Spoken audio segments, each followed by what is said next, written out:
Let's sketch out the Lewis structure for CH2O, which is formaldehyde. To accurately depict the Lewis structure of CH2O, follow these steps. Start with a rough sketch. Illustrate the chemical bonds between the atoms.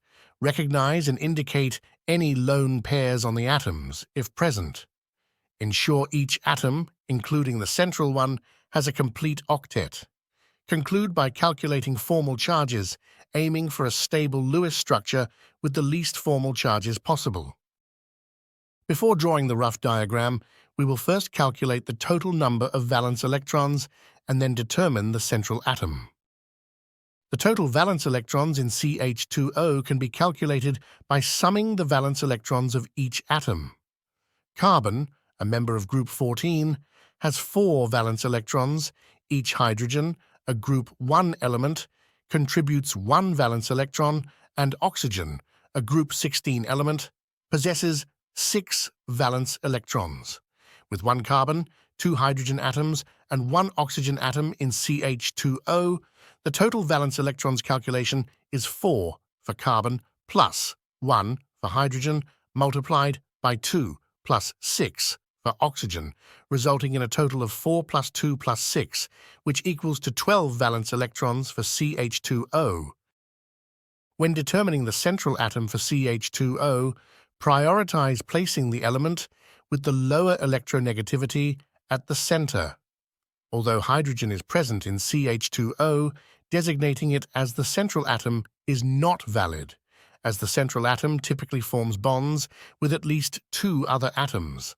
Since hydrogen usually forms single bonds due to having only 1 valence electron, it is less suited for the central role. Therefore, in the case of CH2O, choose the central atom from carbon and oxygen, selecting the one with the lower electronegativity value.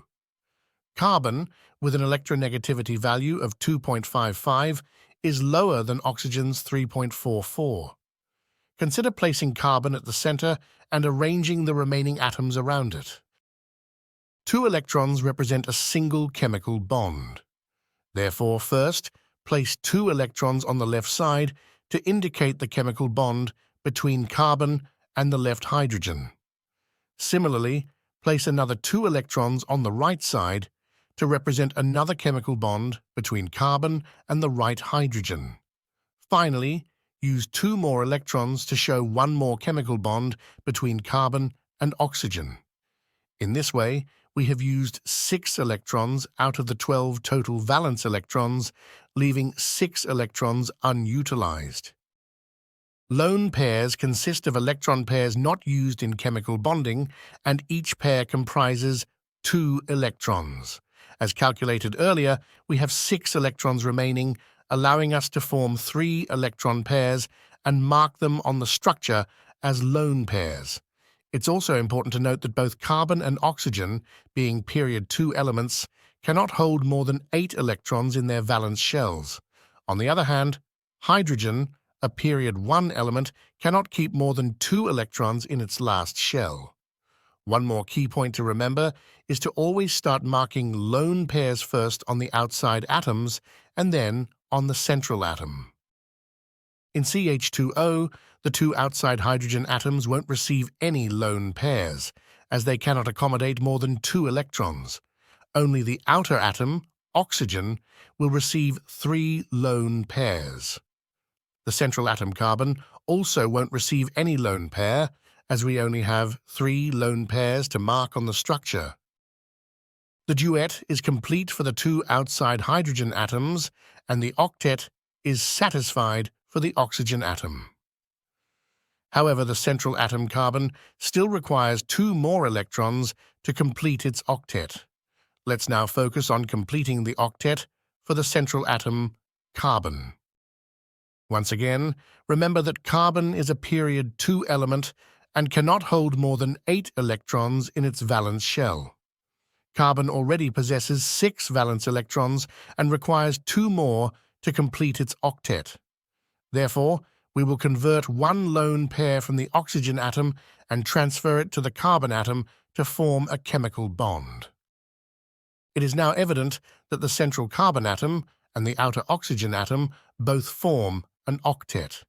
Also, for the hydrogen atom, a duet is fulfilled. Thus, we need to calculate the formal charge and check the stability of the structure. This is the formula we can use to calculate formal charges for the CH2O Lewis structure. Formal charge equals valence electrons minus non-bonding electrons minus half times bonding electrons. Enter the required data and insert the values to determine the formal charges for each specific atom. For carbon atom, valence electrons are 4, non-bonding electrons are 0, and bonding electrons are 8. So the formal charge will be equal to 4 minus 0 minus half times 8, which equals to 0. For each hydrogen atom, valence electrons are 1, non-bonding electrons are 0, and bonding electrons are 2. So the formal charge will be equal to 1 minus 0 minus half times 2, which equals to 0. For oxygen atom, valence electrons are 6, non-bonding electrons are 4, and bonding electrons are also 4. So the formal charge will be equal to 6 minus 4 minus half times 4, which equals to 0. The formal charges of carbon, hydrogen, and oxygen atoms are mentioned, and it is evident that the current structure is stable, as formal charges on each atom are 0. Therefore, this structure is the preferable stable Lewis structure of CH2O. To represent a pair of bonding valence electrons, we can simply draw one horizontal line. There is one pair of electrons on each side between carbon and the hydrogen atom, so draw one horizontal line on each side between carbon and hydrogen. And since there are two pairs of electrons between carbon and oxygen, draw two horizontal lines. This indicates that carbon is single bonded with two hydrogen atoms and double bonded with one oxygen atom. That's the Lewis structure for CH2O. If this explanation helped, give a like, share the video, and subscribe to the channel.